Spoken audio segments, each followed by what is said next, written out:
بہت فیوریٹ موضوع ہے شرک پہ. آپ نے بہت ساری ایجوکیشن دی لوگوں کو اور ہمیں بتایا کہ توحید کی برکات کیا ہیں.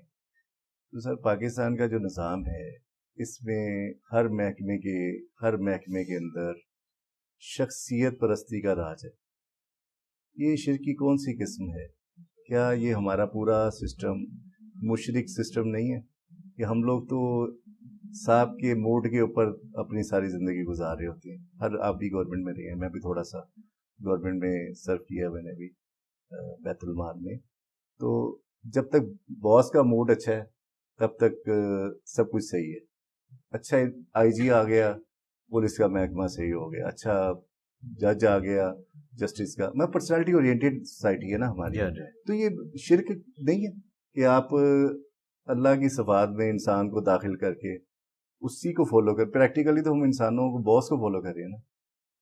اگر کوئی اچھائی کی طرف بلاتا ہے باس تو اس کو فالو کرنا تو کوئی غلط نہیں ہے, غلط کاموں میں فالو نہ کیا جائے. جی مطلب رولز کو وائلیٹ کرتے ہوئے, یعنی رولز پہ تو ہر شخص برابر ہے نا, لیکن یہاں پہ شخصیت پرستی کا نظام ہے.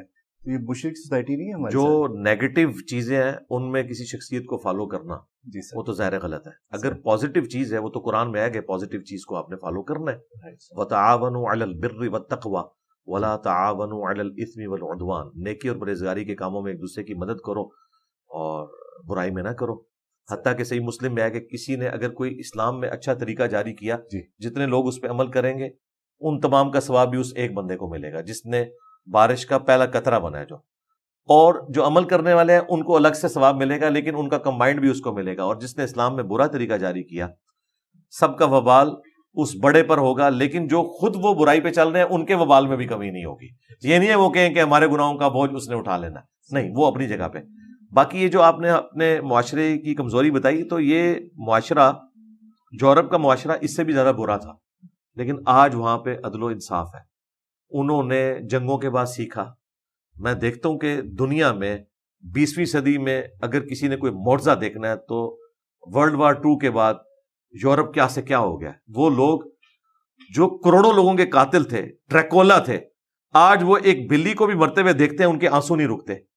یہ اتنا بڑا معجزہ ہو گیا کہ انہوں نے لرن کیا اور انہوں نے اپنے اداروں کو مضبوط کیا. اس لیے ڈیوڈ کیمرون وہ جب ایک ہاسپٹل میں گیا, آپ نے دیکھا اس کو ڈاکٹر نے ڈانٹ کے وہاں سے نکالا ہے کہ تم میری اجازت کے بغیر کیسے یہ کر سکتے ہو, اس مریض کو تو اس وقت یہ حالت ہی نہیں کہ تم یہاں آ کے اس کو ملو.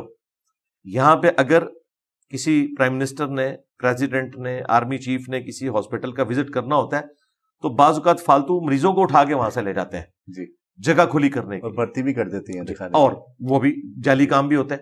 وہاں پہ چونکہ عدالتیں آزاد ہیں, انہیں پتہ ہے, اس ڈاکٹر کو پتا ہے کہ میری نوکری اس بندے کے ہاتھ میں نہیں ہے, سسٹم اتنا مضبوط ہے کہ مجھے سیکیور کرے گا. ہم اس چیز کو تو ضرور بلیم کرتے ہیں کہ لوگ برائی کو فالو کر رہے ہیں, لیکن یہ نہیں دیکھتے کہ ہم نے یہ سسٹم کیسا دیا ہے. اگر کوئی شخص اچھائی کے لیے کھڑا بھی ہو تو at the end of the day وہ بھوکا ہی مرے گا سر, ٹھیک ہے. اس کو آپ بھوکے رہنے کے فضائل تو نہیں سنا سکتے. پھر وہ ان آیات اور احادیث سے سہارا لے گا جہاں انڈر پروٹیسٹ آپ برائی کو دل میں برا جانتے ہوئے اس وقت کر گزرے صرف اپنی جان کو بچانے کے لیے, وہ ان آیات اور احادیث سے سہارا لے گا اور جسٹیفائی بھی ہوگا کئی جگہ کے اوپر. اس لیے بہتر یہ ہے کہ ہمیں نظام کو بدلنے کی ضرورت ہے.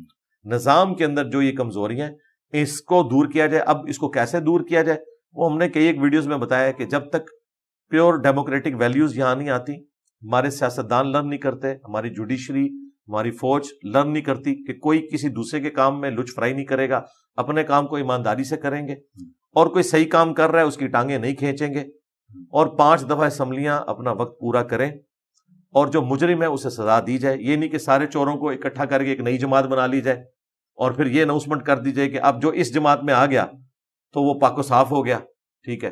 پھر وہ جماعت جب خلاف ہو جائے اسٹیبلشمنٹ کے, پھر ایک اور جماعت کھڑی کر لی جائے اور کہا جائے کہ جو اس میں آ گیا وہ پاک و صاف ہو گیا. یہ جو تماشا لگا ہوا ہے, اور اس میں کسی ایک ادارے کو مجرم نہیں سمجھتا.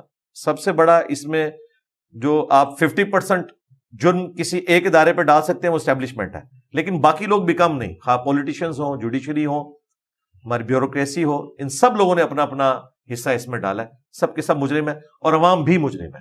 سیدھی سی بات ہے, عوام اپنے جہاں اس کو کوئی اس حوالے سے موقع آتا ہے کہ وہ کسی کو فیسیلیٹیٹ کر سکتے ہیں تو وہ تو کوئی نہیں کرتے. مثلاً اب بینک کے باہر جو قطار بنی ہوئی ہے جی یہ آرمی چیف نے تو نہیں بنوانی, نہ چیف جسٹس نے بنوانی ہے. جی اس میں جب ایک دوسرے کو لوگ پیچھے کرتے ہیں تو وہ تو خود کر رہے ہیں نا, تو عوام بھی تو عوام کو کاٹ رہی ہے نا.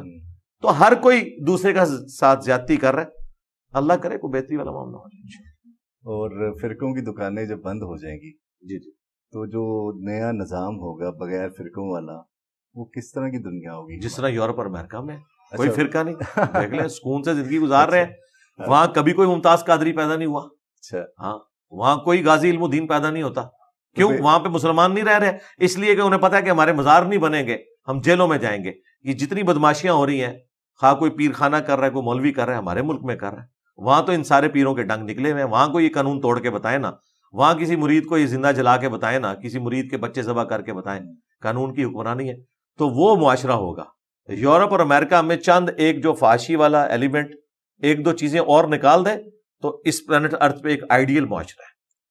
بالکل میں اس کی تصدیق کروں گا.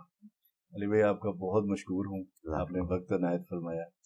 Thank you very much. مجھے اجازت دیجیے. ناظرین آپ کا بہت شکریہ.